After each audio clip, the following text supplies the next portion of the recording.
பகல்காம் தாக்குதலுக்கு பதிலடியாக பாகிஸ்தான் மீது இந்தியா செய்திருக்கக்கூடிய தாக்குதலை ஒட்டி ஒவ்வொரு குடிமகனும் நம்ம கடைபிடிக்க வேண்டிய முக்கியமான விஷயத்தை இன்றைய அறிய வேண்டிய அவசியன்மை செய்தியில் உங்கள் முன்னாடி வைக்கிறோங்க. இந்த டயத்தில் பார்த்தீங்கன்னா நிறைய ஃபேக் நியூஸுகள் பரவிட்டு இருக்குது. குறிப்பாக இந்திய விமானங்கள் எல்லாம் சுட்டு வீழ்த்தப்பட்டது அப்படின்னு சொல்லி எல்லாம் நிறைய பேர் காணொலி பகிர்றீங்க.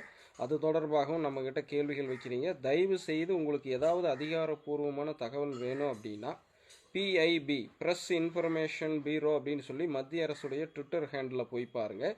அதில் ஆங்கிலம் ஹிந்தியில் இருக்கிறது தெரியல அப்படின்னா பிஐபி தமிழ்நாடுன்னு அடிச்சு பாருங்கள். தமிழில் மொழிபெயர்த்து போட்டிருப்பாங்க, தெளிவாக தெரிஞ்சுக்கலாம். அது மட்டும் இல்லாது இராணுவத்துடைய அஃபீஷியல் ட்விட்டர் ஹேண்டும் அஃபீஷியல் வெப்சைடும் இருக்குது. ஸோ அதோடைய லிங்க் எல்லாம் உங்களுக்கு நான் கீழே இணைச்சிட்றேன். கமெண்ட் செக்ஷன்லேயும் டைட்டில்லையும் இருக்கும். நீங்கள் உள்ளே போய் அதை மட்டும் பார்த்து தெரிஞ்சுக்கங்க. எந்த நியூஸ் சேனலும் எந்த ஒரு எங்களை மாதிரி இன்ஃப்ளூயன்சர் அது இதுன்னு யார் போடுறதையும் உடனே நம்பிடாதீங்க. கிராஸ் வெரிஃபிகேஷன் பண்ணுங்கள். பகிர்றதுக்கு முன்னாடி ஒரு முறை 1000 தாட்டி யோசிச்சுட்டு பகிர்ந்து விடுங்க.